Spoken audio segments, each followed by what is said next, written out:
Question number first 5 मई की current affair हम start कर रहे हैं। तो पहला क्वेश्चन, पीएम नरेंद्र मोदी वर्ष 2022 में पहली विदेश यात्रा के दौरान किन देशों में गए? इस साल हमारे प्रधानमंत्री की पहली विदेश यात्रा है, ये किन देशों के अंदर हुई हमारी? अगर ये कहने कि सबसे पहला देश बताओ जहाँ 2022 में प्रधानमंत्री ने अपना कदम रखा, वो क्या है? जर्मनी।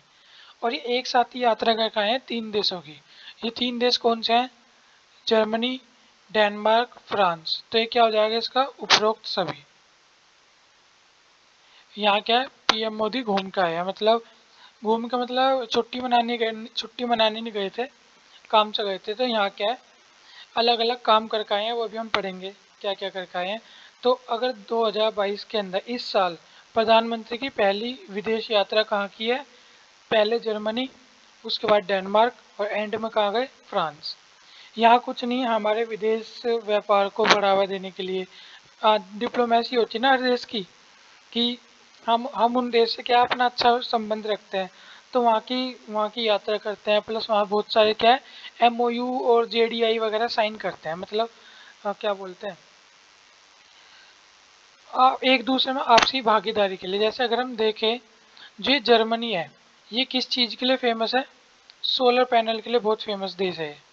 यहाँ की मतलब सोलर पावर है बहुत ज़्यादा अच्छी है। तो ये जो हमारा जर्मनी है, ये क्या है? यहाँ जो सोलर सिस्टम लिख देते हैं। जो जर्मनी है, यहाँ सोलर सिस्टम क्या बहुत अच्छे किस्म के है, या इनके अंदर जो सोलर सिस्टम है उसकी टेक्नोलॉजी इनके पास बहुत अच्छी है। तो यहाँ हमने जो अपना एमओयू साइन किया या इनके साथ जो वार्तालाप करी, वो किसके लिए कर ली हमने? सोलर सिस्टम के लिए। इसी तरह जो डेनमार्क है, यहाँ का विंड एनर्जी है।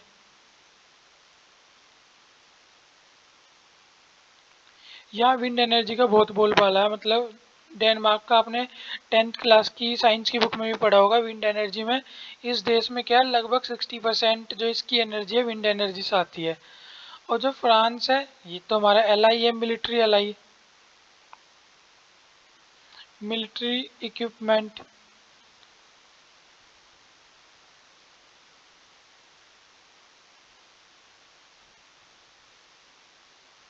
ये तो हमारा मिलिट्री के लिए एलआई है।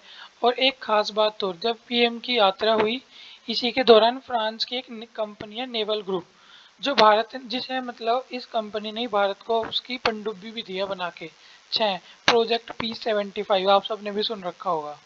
तो वो तो इसने पूरा कर दिया। जो अगला प्रोजेक्ट हमारा चालू होना था P75I, उसमें फ्रांस की कंपनी ने कह दिया कि अभी हम इसे करने में इंटरेस्टेड नहीं है। इंटरेस्टेड मतलब यहाँ हमने इनसे कुछ शर्तें रखी थी, डिटेल हो जाएगी, उतनी डिटेल में हम नहीं जा रहे। तो मतलब वहाँ हमारी बात नहीं बनी, तो उससे इन्होंने क्या है, अभी फिलहाल मना कर दिया कि अभी नहीं जुड़ रहे हम, बाद में कभी देखेंगे। अभी हम आपका प्रोजेक्ट P75 क्लियर हो चुका, बागेश्वरी लास्ट थी उसकी सबमरीन, और P75I के लिए अभी हम पीछे हट रहे हैं। अभी हमारी आपसे बात नहीं जमी। तो हमेनली कब प्रधानमंत्री यहाँ गए? डेनमार्क के अंदर तो इनका बहुत तगड़ा स्वागत हुआ। जब ये डेनमार्क के अंदर गए तो आसपास के जितने भी देश के प्रेसिडेंट थे, सब इनसे मिलने भी आए। हम इनकी लोकेशन भी देखते हैं, 1 मिनट पहले हम एक बार हम ये पढ़ लें, इसके बाद इनकी लोकेशन भी देखेंगे। प्रधानमंत्री नरेंद्र मोदी 2 से 4 मई तक यात्रा पे है, मतलब आज तो 5 मई हो गई, तो ये क्या यात्रा पे थे अभी तक। एक सेकेंड। 2 से 4 मई तक इन्होंने यात्रा की। 2 मई को पीएम मोदी दिल्ली से विशेष विमान के जरिए पहले जर्मनी गए, फिर डेनमार्क गए और फिर फ्रांस गए। इसके दौरान इन्होंने क्या कई एग्रीमेंट पे भी साइन किए और विदेशी नेताओं से कई मुद्दे पे बात करी। मुद्दा सबको पता है इनका क्या है, एक ही मुद्दा है इनका। तो उस पे क्या है, इन्होंने बात भी करी। एक बार हम इनकी क्या देख लेते हैं, लोकेशन देख लेते हैं। जो यूरोप है, सबको पता है। यूक्रेन तो मेरे ख्याल से आज के टाइम में सबको पता है, ये यूक्रेन, ये रशिया, ये भिड़े हुए हैं आपस में, इन पे भी बात करी है। प्रधानमंत्री नरेंद्र मोदी से बार बार इन्होंने कहा कि आप अपना चांस रखिए जर्मनी में। जब भी गए तो प्रधानमंत्री ने सिंपल सी बात कही, हमारी नज़र में ना तो जीता यूक्रेन और ना ही जीता रशिया और ना ही जीतने के। अगर एक चीज़ हो सकती है, सिर्फ इनके बीच में शांति समझौता हो सकता है, बाकी कोई भी नहीं जीत सकता, इससे नुकसान होगा। और नुकसान किन्हें होगा? जो डेवलपिंग कंट्री है, भारत जैसी डेवलपिंग कंट्री है, यहाँ महंगाई बढ़ेगी। जो पुअर कंट्री है वहाँ भुखमरी से लोग जल्दी क्या होंगे? मरेंगे। और कुछ नहीं करने के ये हमारे जैसे देशों को टेंशन देंगे। मतलब प्रधानमंत्री ने कह दिया कोई ना जीतना इनमें से। अब हम एक बार लोकेशन देख लेते हैं। देखो ये यूक्रेन है, पोलैंड इसके बराबर में, और यहीं क्या है? जर्मनी। पहले प्रधानमंत्री कहाँ गए हमारे? जर्मनी के अंदर। ये जर्मनी का झंडा भी देख लो। इसके बाद कहाँ गए हमारे फिर? डेनमार्क। ये डेनमार्क का झंडा देख लो, नॉर्डिक कंट्री है। इस सी को ही क्या बोलते हैं? नॉर्डिक सी बोलते हैं। और देखो जब ये यहाँ गए ना डेनमार्क में, तो स्वीडन के प्रेसिडेंट भी, नॉर्वे के प्रेसिडेंट भी, और तुम्हारा ये आइसलैंड है इधर, हाँ ये रहा आइसलैंड। ये आइसलैंड के प्रेसिडेंट भी, तीनों सब प्रधानमंत्री से मिलने आ गए। और फिर कोई बातचीत करी होगी कि यूक्रेन को उसे समझा लो, रशिया को। तो मतलब ये तीनों यहाँ मिलने आए, यहाँ इनका बहुत तगड़ा स्वागत भी हुआ। इसके बाद तीसरा दौरा इनका कहाँ हुआ? फ्रांस के अंदर। फ्रांस का झंडा देख लो। यहाँ के राष्ट्रपति का नाम भी क्या है? इमारविन मैक्रोन। बहुत ज़्यादा मतलब फेमस है, दूसरी बार जीत का है चुनाव। मैंने इससे पहले वाली करंट अफेयर में बताया भी है, शायद सेकंड या थर्ड क्लास में। तो जर्मनी, डेनमार्क, फ्रांस, ये क्या यूरोप का मैप है, आप देख सकते हैं एक बार। ये रहा यूनाइटेड किंगडम जिसने हमारे पे राज किया था। और ये स्पेन, पुर्तगाल, फ्रांस, ये कुछ इंपॉर्टेंट कंट्री है। हम एक बार ये देख लेते हैं जब हम मैप पे आ गए। रशिया देख लिया हमने, यूक्रेन देख लिया, बेलारूस है जो फिलहाल रशिया की तरफ ही है। तो यहाँ से रशिया की फोर्सेस आक्रमण कर रही है, इधर से कर रही है। ये जो हिस्सा दिख रहा है नीचे लटका हुआ, ये है क्रीमिया। ये हथिया लिया था रशिया ने। और इधर क्या है? बाकी देश है, जैसे पोलैंड हुआ। पोलैंड भी यूक्रेन की सहायता ही कर रहा है। स्लोवाकिया हुआ और रोमानिया हुआ। ये एस्टोनिया, लातविया, लिथुआनिया, ये कंट्री होती है हमारी। हाँ ये एस्टोनिया, लातविया, लिथुआनिया, ये क्या है? बाल्टिक रीजन के अंदर प्रेजेंट क्या है? कंट्री है।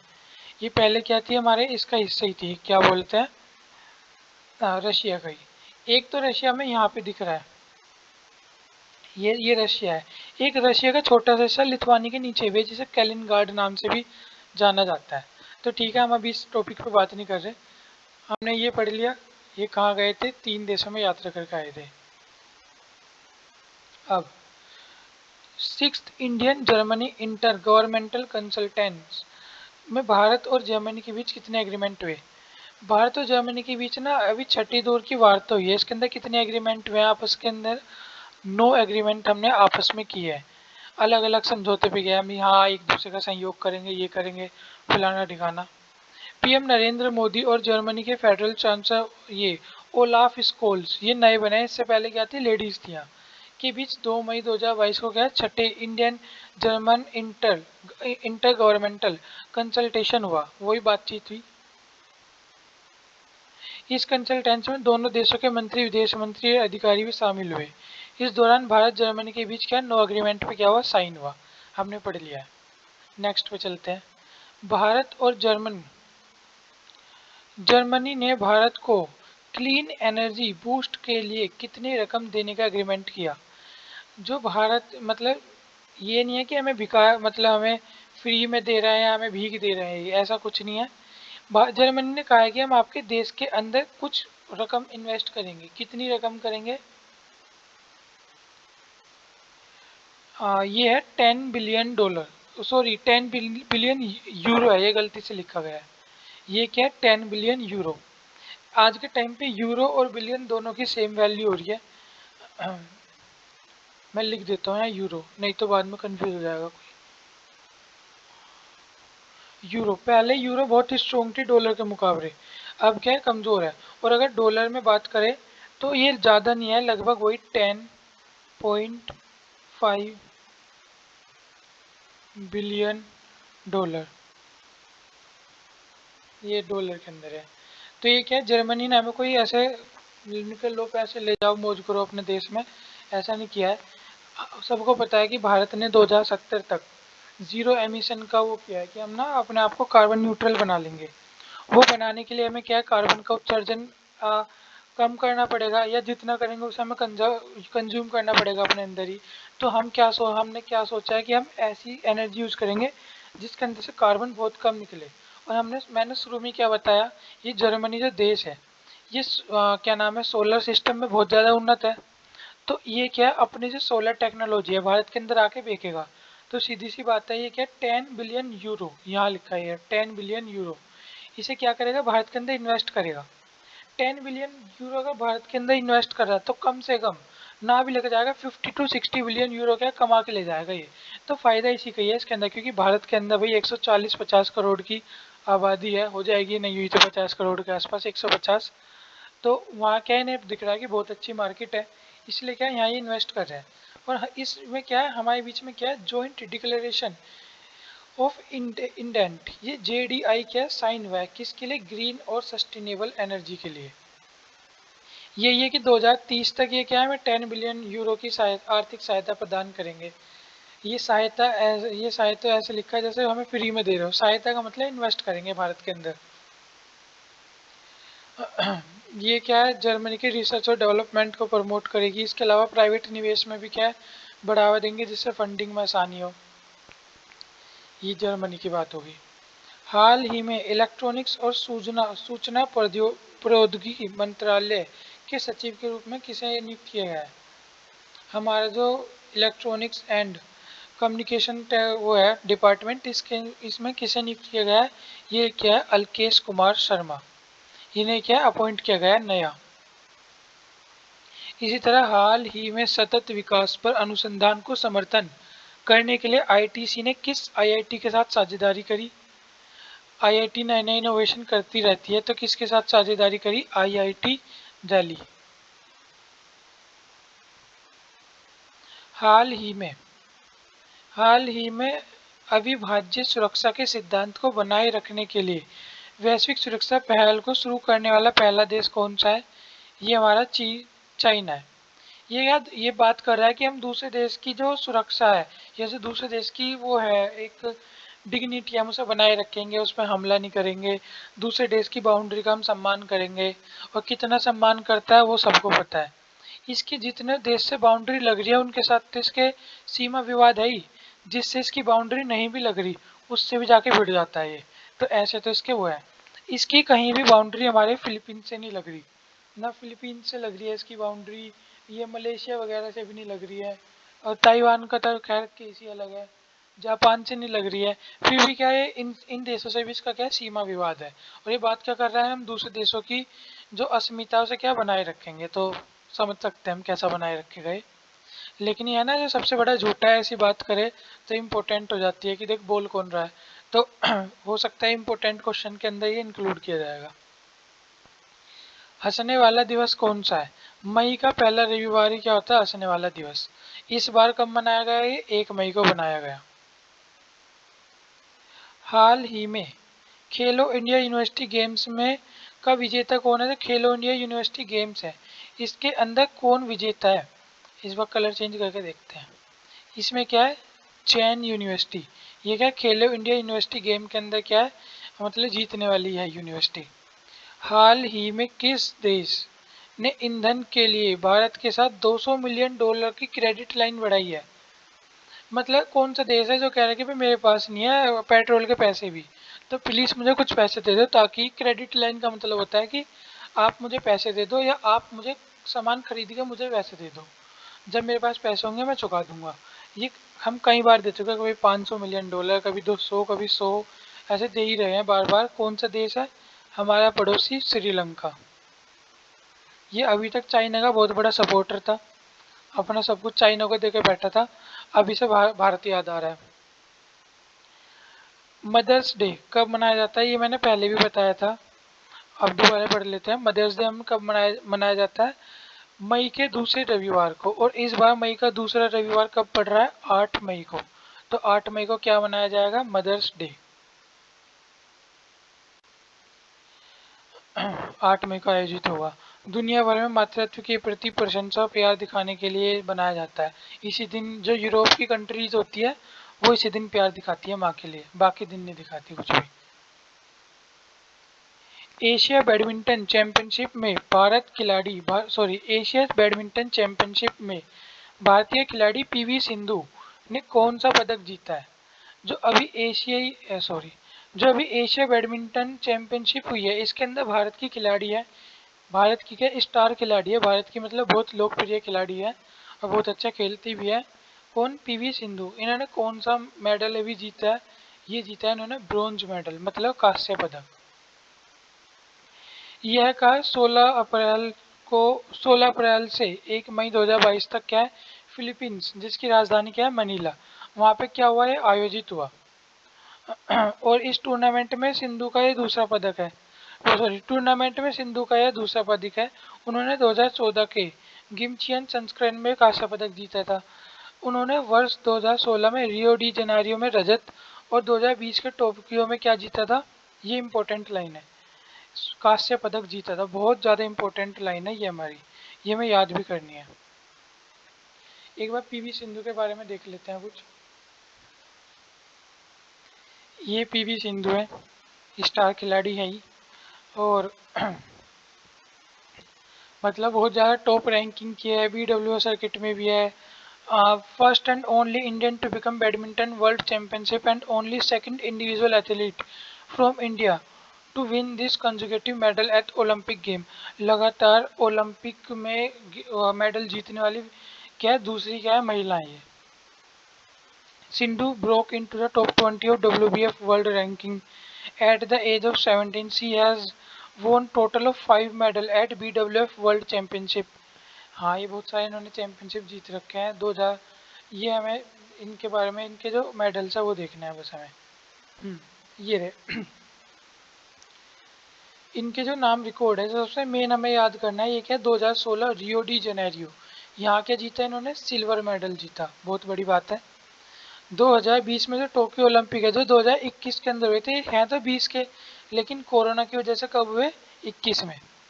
इसके अंदर 172 एथलीट तो टोटल इसके अंदर भाग ले रहे थे, उसके अंदर इन्होंने ब्रॉन्ज मेडल जीता है, जो क्या है बहुत ज़्यादा बड़ी बात है दोबारा। ये फिर ये चैंपियनशिप है ही, गिलास्को के अंदर सिल्वर जीता, और हमारा ये बेसेल के अंदर गोल्ड जीता। ये बहुत सारे जीत ही रखे हैं, खैर ये तो हम है ही, लेकिन हमारे पेपर के इसमें इम्पोर्टेंट क्या है, दो, और टोक्यो वाला ज़्यादा इम्पोर्टेंट है अभी के लिए। ठीक।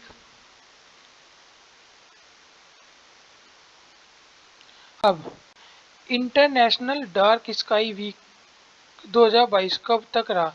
एक नाम इंटरनेशनल डार्क स्काई वीक मनाते हैं, ये क्या है 22 से 30 अप्रैल तक मनाया गया। इसके अंदर क्या है, ये कहते हैं भाई जो रात है अंधेरे के लिए होती है, तो उसमें अंधेरा करो, लाइट मत जलाओ, क्योंकि आपको, आपने सुना होगा और नहीं सुना तो आज सुन लो, लाइट से भी प्रदूषण होता है। आप इसकी मतलब यहाँ तो मैं डिटेल नहीं बता पाऊंगा। लाइट से पोल्यूशन तो होते है, लाइट पोल्यूशन होता ही है। इससे जो बहुत छोटे छोटे कीड़े मकोड़े होते हैं ना, जिन्हें हम बोलते हैं जो कंपोजर होते हैं, मिट्टी के अंदर कोई भी सब्सटेंस उसे गला देते हैं, सड़ा देते हैं। कोई जिंदा जीव मर गया, मिट्टी के ऊपर पड़ा है, उसे क्या बिल्कुल ख़त्म करके मिट्टी में मिला देते हैं।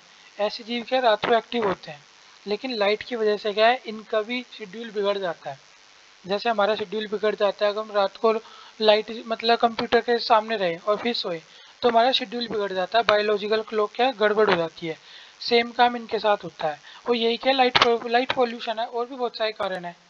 तो इसी के लिए इंटरनेशनल डार्क स्काई वीक मनाया जाता है कि रात का मतलब अंधेरा होता है, तो अंधेरा रखो, बेफालतू में लाइट मत जलाओ। अब कोई हॉस्पिटल है वहाँ तो मजबूरी है, लेकिन आपके घर में अगर आप लाइट जला रहे हो, वो भी बिना किसी बात के, आप नीचे बैठे हो, लाइट ऊपर जल रही है रात को, तो ये तो वेस्टेज है ना लाइट की भी, और लाइट पोल्यूशन का कारण भी है इसके लिए। आईडीए के अनुसार आर्टिफिशियल लाइटिंग को रात में ज़्यादा प्रयोग करने से वन्य जीव को बाधित कर सकता है, उनकी जो दिनचर्या उसे क्या कर सकता है, बाधित कर सकता है, बिल्कुल ठीक बात है। मानव स्वास्थ्य को प्रभावित करता है, धन ऊर्जा की बर्बादी करता है, जलवायु परिवर्तन में योगदान कर सकता है, सॉरी, हाँ मतलब जलवायु परिवर्तन में योगदान, मतलब योगदान का मतलब है बिगाड़ने में योगदान कर सकता है। विश्व की 83% जनसंख्या लाइट प्रदूषित वाले आकाश के अंडर रहती है, मतलब ऐसी मतलब 80% आबादी ऐसी है जो लाइट पोल्यूशन फैलाती है खुद ही। अगला क्वेश्चन, किस देश में तैनात 1160 भारतीय सैन्य शांति सैनिकों को यूएन मेडल सम्मान मिला? एक यूएन होता है, यूनाइटेड नेशन, सबको पता ही है। अब यूक्रेन विवाद पे तो सबको ही पता लग गया होगा। यहाँ ना भारत भी अपनी फौज भेजता है इनके पास, पीस कीपिंग मतलब शांति स्थापित करने के लिए। तो भारत के एक 1160 सैनिकों को क्या है, मेडल दिया है किसने, यूएन पीस कीपिंग, यूएन ने, यूएन की पीस कीपिंग फोर्स के हिस्से थे। ये कहाँ, साउथ सूडान के अंदर दिया है फिलहाल। अब एक बार देख लेते हैं यूएन के बारे में और साउथ सूडान के बारे में। सबसे पहले यूएन के बारे में देख लेते हैं। यूनाइटेड नेशन है, इसके अंदर भारत का देख लेते हैं क्या हिसाब किताब है। ये भारत के सैनिक हैं। Thank you India for your service and sacrifice. भारत से दूर जाना सेक्रीफाइस तो है। UN news feature, India and UN celebrating 70 year of invaluable service to the cause of peace. पिछले 70 साल से पिछले 70 ईयर से भारत क्या अपनी सेना भेज रहा है किन्हें, यूएन को। और यूएन की सेना में ना भारत की सेना का अलग ही दबदबा है। भारत की सेना सबको पता है कितनी मतलब इफेक्टिव सेना है। और इसे अच्छी खासी लड़ाई का अभ्यास भी है, क्योंकि पड़ोसी ऐसे मिल रहे हैं कि प्रैक्टिस करने की ज़रूरत नहीं पड़ती। हम मॉक ड्रिल से ज़्यादा इनके साथ ड्रिल कर लेते हैं, तो बहुत अच्छा खासा एक्सपीरियंस भी है भारत की सेना को। और मतलब one of the leading army है यूएन के अंदर भारत की। मतलब इसके नेतृत्व में ही बहुत सारे काम किए गए हैं भारत की आर्मी के। इतनी मतलब अच्छी आर्मी है भारत की। A long and deep tradition of contributing UN peace keeping force. बहुत लंबे समय से भारत क्या अपनी सेना भेज रहा है शांति स्थापित करने के लिए पूरे संसार में। और ऐसा नहीं आदमी जाते हैं, मतलब मेल सोल्जर जाते हैं, फीमेल सोल्जर भी जाती हैं इसके अंदर। India has provided more than 2 lakh, हाँ 2 lakh military and police officer to UN peace keeping force over the last 70 years. Thank you India for your service and sacrifice. तो कहना ही पड़ेगा सर्विस सेक्रीफाइस, मिलिट्री ऐसी है। हमारी मिलिट्री ना हो तो मतलब इतना भी नहीं, अब है भाई हमारी मिलिट्री बढ़िया है। और ज़्यादा नहीं बोलते लेकिन बोलने लायक बात है, हमारी मिलिट्री का सबको पता है, कहने की कोई बात नहीं है। जो वर्ल्ड वेयर वी ऑपरेट, जो भारत की मिलिट्री है कहाँ ऑपरेट कर रही है, इन इन सब जगह पे क्या ऑपरेट कर रही है। इसी के अंदर हमें साउथ सूडान सूडान भी क्या है मिल रहा है। ये पास्ट ऑपरेशन भी है, करंट ऑपरेशन क्या है, यहाँ जगह क्या है भारत की सेना है। मतलब इंडिया पाकिस्तान, ये माली और तुम्हारा सिप्रस और मिडल ईस्ट हुआ, सेंट्रल अफ्रीकन हुआ, मोस्टली अफ्रीकन कंट्री का यही क्या है भारत की पीस कीपिंग फोर्स है। मतलब अब भारत की नहीं कहेंगे हम इसे, हम कहेंगे यूएन की तरफ से भारत की पीस कीपिंग फोर्स उधर लगाई गई है, मतलब यूएन ने डिप्लॉय कर रखा है इन्हें।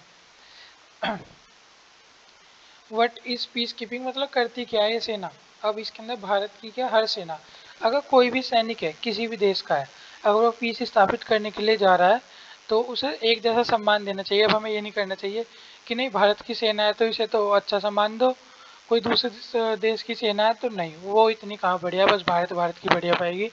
ऐसा नहीं है। अगर कोई भी सैनिक अपने घर से दूर शांति स्थापित करने के लिए जा रहा है तो उसे एक जैसे ट्रीट करना चाहिए। तो फिलहाल हम इधर नहीं भटकते। जो प्रिंसिपल ऑफ पीस कीपिंग है मतलब क्या है भाई, ये क्या सिविलियंस को बचाते हैं, सिक्योरिटी काउंसिल में इनका रोल है, जनरल असेंबली में इनका रोल है, इन्वायरमेंटल इम्पैक्ट पे इनका रोल है, पीस कीपर है, मिलिट्री पुलिस सिविलियन इन सब के लिए है। और इनकी सक्सेस हिस्ट्री वगैरह है, मतलब ये क्या सिटीजन वगैरह को बचाने का काम करती है। प्रोटेक्टिंग सिविलियंस, चाइल्ड प्रोटेक्शन करती है, सिविलियन मैंडेट करती है, कॉन्फ्लिक्ट रिलेटेड सेक्सुअल वायलेंस ऐसी जगह पे उन उन लोगों को निकालने का काम करती है। क्विट इम्पैक्ट प्रोजेक्ट है इनके, प्रिवेंटिंग कन्फ्लिक्ट है, अगर कोई कन्फ्लिक्ट की जगह है वहाँ क्या बचाती है। इस तरह के बहुत सारे काम है। पर देखो यूएन में कितना क्या कह सकते हैं हम इसे, हमारी जब चाइना से गलवान घाटी पे झड़प हुई, वहाँ भी यूएन को अपनी पीस कीपिंग फोर्स भेजनी चाहिए थी, बीच के अंदर कुछ संज्ञान लेना चाहिए था, लेकिन कुछ भी नहीं किया। लेकिन ठीक है जैसे भी है, बाद में बताएंगे इसे इकट्ठा। अगर वीडियो लंबी हो तो आप वीडियो फास्ट करके देख सकते हैं, नहीं तो स्किप कर करके देख सकते हैं, कोई दिक्कत नहीं है। अब जो इम्पोर्टेंट फैक्ट है, जो साउथ सूडान है इसके राष्ट्रपति कौन है, सालवा कीर, इनके अजीब अजीब से नाम होते हैं। करेंसी क्या है, सूडानीज पाउंड है, राजधानी क्या है, जुबा। पहले पहले सूडान और साउथ सूडान एक ही देश थे, लेकिन वर्ष 2011 में दो देशों में बट गए। एक हिस्सा साउथ सूडान बना और जबकि दूसरा सूडान है, नॉर्थ सूडान बोल देते हैं, सूडान है। साउथ सूडान को में इस समय क्या है, गृह युद्ध चल रहा है, इसलिए यूनाइटेड नेशन ने शांति सैनिक तैनात किए हुए हैं। सूडान देख लो क्या है ये अपडेटेड नहीं है, ये मैंने विकीपीडिया से यूज़ कर रखा है, अपडेटेड नहीं है। तो फिलहाल इसका सिंबल देख सकते हैं, हमें पोजीशन देखनी थी इसकी। ये हमारा भारत तो दिख ही रहा होगा, सबको पहचान लिया होगा। ये भारत है, ये ओमान है, ये क्या हो गया, यमन हो गया। इसके बाद ये क्या हो गया हमारा, ये सूडान है, उसके नीचे का साउथ सूडान। ये ऊपर क्या है, मिस्र है, या जिसे सऊदी अरेबिया से याद होगा। ये भारत है, ये सऊदी अरेबिया सबको पता ही है। इधर क्या है, इजिप्ट या मिस्र है, यहाँ सूडान, और इसके नीचे हरे वाला क्या है, साउथ सूडान। अगर हम देखें शो इन अफ्रीका मैप, ये अफ्रीका मैप के अंदर दिख गया होगा। ये पे हुए है क्या नाम, सऊदी अरब, ओमान, यमन, ये मिस्र है, ये सूडान, ये साउथ सूडान। अब तो यहाँ से दिख ही गया होगा शो ऑल में। अच्छा वो इकट्ठे दिखा देगा, ठीक है। यहाँ से मुझे पता लग गया होगा, ये अफ्रीका का मैप है। ये अफ्रीका अलग निकाल के देखे तो यहाँ क्या है, सूडान की स्थिति है। बस सूडान के बारे में और कुछ नहीं है। दुनिया का सबसे लंबा कांच का ब्रिज किस देश में बना। पहले चाइना में था, लेकिन अभी चाइना का रिकॉर्ड तोड़ के किसके अंदर आ गया, ये वियतनाम के अंदर क्या है, ये हमने क्या, उन्होंने ही बना लिया। यह ब्रिज को आम लोगों के लिए 29 अप्रैल 2022 को खोला गया। यह ब्रिज वियतनाम के नॉर्थ वेस्ट सन लो में स्थित है। हमें क्या लेना है इसका। ये जमीन से लगभग क्या है, 500 फीट ऊंचा है, लंबाई लगभग 2000 फीट है। इसके जो तली है, इसके अंदर क्या है, कांच लगा हुआ है, और यह वियतनाम का तीसरा कांच वाला ब्रिज है। इससे पहले दो भी है। इससे पहले चीन में ब्रिज था, चीन में क्या था, 526 मीटर लंबा था, और इसे बीच पिछाड़ के अब किसने बना लिया है, वियतनाम ने बना लिया। तो अच्छी बात है।